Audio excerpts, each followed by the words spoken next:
Hi viewers, welcome to our channel. Poonam Kaur గారు మనకు తెలుసు, తెలుగు యాక్ట్రెస్. అయితే గత కొన్ని రోజుల నుంచి కూడా కొన్ని రకాల ట్వీట్లు, ఇన్స్టాలో స్టోరీస్ పెట్టడం చూస్తున్నాం. అయితే ఇవన్నీ కూడా త్రివిక్రమ్ శ్రీనివాస్ గారిని టార్గెట్ చేస్తున్నట్టుగా ఉన్నాయని చెప్పేసి చాలా మంది అభిప్రాయపడుతున్నారు. అసలు ఎందుకు త్రివిక్రమ్ శ్రీనివాస్ గారి పైన ఈ విధంగా టార్గెట్ చేస్తున్నారు? అయితే రీసెంట్ గా మళ్ళీ ఇన్స్టాలో ఒక పోస్ట్ పెట్టింది. అందులో కూడా గురూజీ అని సంబోధిస్తూ, అసలు ఎవరి గురూజీ, నిజంగా త్రివిక్రమ్ శ్రీనివాస్ గారేనా, అసలు ఆమె ఏం పోస్ట్ పెట్టింది, అది త్రివిక్రమ్ గారికి ఏ విధంగా సంబంధం ఉంది? సో ఇప్పుడు ఇదే అంశం డిస్కస్ చేయడానికి ప్రజెంట్ మనతో పాటు జయదేవ్ గారు, సీనియర్ జర్నలిస్ట్, వారితో ఒకసారి మాట్లాడదాం. నమస్కారం సార్. నమస్తే. సార్, రీసెంట్ గా ఇన్స్టాలో పూనం కౌర్ గారు ఒక పోస్ట్ పెట్టారు. ఆ పోస్ట్ కాస్త త్రివిక్రమ్ గారిని విమర్శించినట్టు ఉంది అని చెప్పేసి కొంతమంది అభిప్రాయపడుతున్నారు సార్. అంటే గురూజీ అని సంబోధిస్తున్నారు. అయితే మనం టాలీవుడ్ లో గురూజీ అని చెప్పేసి త్రివిక్రమ్ గారిని అంటూ ఉంటారు. అంతకు ముందు కూడా కొన్ని ట్వీట్లు చేసింది డైరెక్ట్ గా త్రివిక్రమ్ గారిని టార్గెట్ చేస్తూ. అసలు ఇప్పుడు ఏం జరిగింది, ఇప్పుడు ఆమె ఏం పోస్ట్ పెట్టింది, ఆ పోస్ట్ కు త్రివిక్రమ్ గారికి ఏమైనా సంబంధం ఉందంటారా సార్? అది పూర్తి స్థాయిలో నాకు అర్థం కాలేదు కానీ, బట్ టార్గెట్ మాత్రం త్రివిక్రమ్ గారు అన్నట్టుగా అర్థమైంది. అంటే ఆవిడ జనరల్ గా ఇట్లాంటి సోషల్ ఎలిమెంట్స్ సంబంధించి కానీ, ఎక్కడైనా నిర్భయ లాంటి ఘటన జరిగినప్పుడు, ఎవరికైనా అమ్మాయిలకి ఏమైనా ఇబ్బంది కలిగినప్పుడు ఆమె ఇమీడియట్ గా రెస్పాండ్ అవుతుంది. ఆ ప్లకార్డులు పట్టుకొని ప్రదర్శించడము అన్ని కూడా చేస్తుంది. అవును. బట్ ఆమె ప్రాపర్ ఎక్కడో తెలియదు కానీ తెలుగు కూడా చాలా బాగా మాట్లాడుతుంది ఆమె.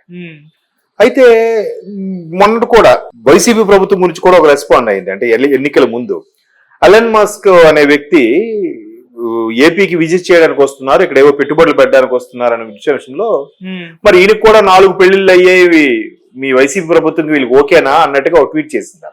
ఎందుకు 4 పెళ్లిళ్ళు చేసుకున్నారు పవన్ కళ్యాణ్, 4 పెళ్లిళ్ళు చేసుకున్నారు పవన్ కళ్యాణ్ అని చెప్పి 10 సార్లు మాట్లాడే వైసీపీ ప్రభుత్వానికి, మరి అప్పటి వైసీపీ ప్రభుత్వానికి ఇట్లా మరి 4 పెళ్లిళ్ళు చేసుకున్న ఎలన్ మస్క్ మీకు నొప్పుతాడా, పెట్టుబడులు పెట్టడానికి పర్వాలేదా అన్నట్టుగా ఒక సెంటెన్స్ లో చాలా డెప్త్ వచ్చేలా పెట్టింది ఆవిడ.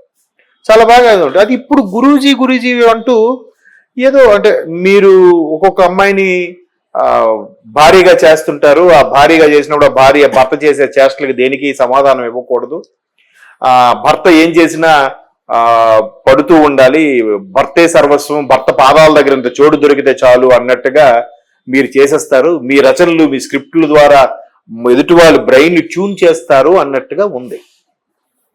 మరి అది ఈమె స్వీయ అనుభవంతో రాసిందా, అంటే ఈమె గతంలో ఎవరికైనా అట్లా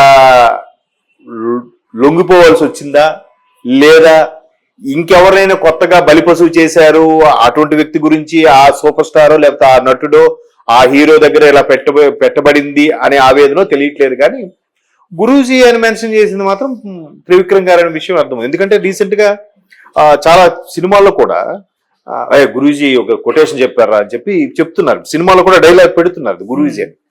రీజన్ మ్యాడ్ అనే సినిమా ఈ మధ్యన వచ్చింది, సూపర్ హిట్ అయింది, గుర్తుంది. అందులో కూడా ఆ లడ్డు అనే క్యారెక్టర్ అరే గురూజీ కొటేషన్ చెప్పారా ఇలా మాట అంటుంటాడు. అంటే అక్కడ అందరికి కూడా ఒక త్రివిక్రమ్ అంటే గురూజీ అని, ఇప్పుడు సోషల్ మీడియాలో కూడా గురూజీ స్పీచ్ అన్నట్టు కూడా థంబ్నైల్స్ వస్తుంది.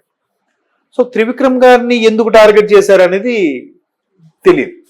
బట్ ఈవిడ కూడా గతంలో చాలా మంది ఒక పెద్ద నటుడితో ఎఫ్ఐఆర్ నడిచిందని, ఆ పెద్ద నటుడికి ఏదో ఇట్లాగే వైఫ్ అండ్ హస్బెండ్ రిలేషన్ లా కొన్నాళ్ళు ఈవిడ ఉందని, తర్వాత ఏదో చెడిది బయటకు వచ్చిందని కూడా ఇవన్నీ వార్తలు ఉన్నాయి. మరి ఇంట్లో వాస్తవం ఎంత ఉందని నాకు తెలియదు. సో అప్పుడు కూడా ఈ గురూజీ వల్లే పరిచయమా, లేదా ఈ గురూజీ వల్లే ఆమె ఆ ఊబిలోకి దిగాల్సి వచ్చిందా అనేది ఎవరికి తెలియదు. కాకపోతే ఇండస్ట్రీ పరంగా ఆలోచించుకుంటే చాలా మంది బాలీవుడ్ వాళ్ళు అయితే చాలా ఓపెన్ గా చెప్తుంటారు కాస్టింగ్ కౌచ్ కోసం.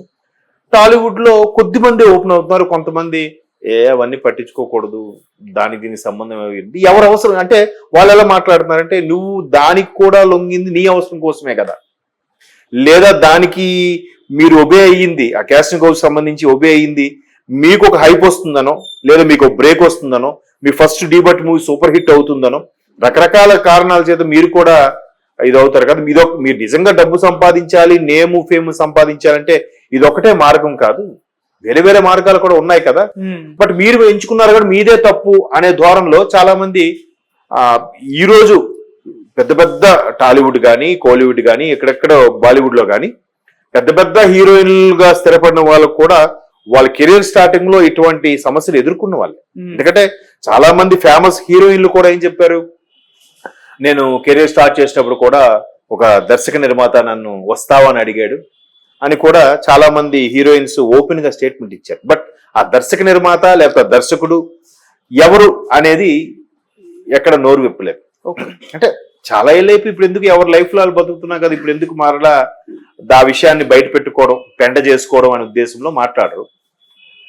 బట్ ఈవిడికి గురూజీ వల్ల అన్యాయం జరిగిందా, లేదా గురూజీ పరిచయం చేసిన వ్యక్తి వల్ల ఈవిడ అన్యాయం గావించబడిందా అనేది క్లారిటీ లేదు. బట్ ఇప్పుడు ఈవిడ తెలుగు తెరకి దూరమై కూడా చాలా ఏళ్ళయింది. ఇప్పుడు మరి ఆఫర్స్ రావట్లేదా లేదా వచ్చినా ఈవిడ యాక్ట్ చేయట్లేదా అని తెలియదు.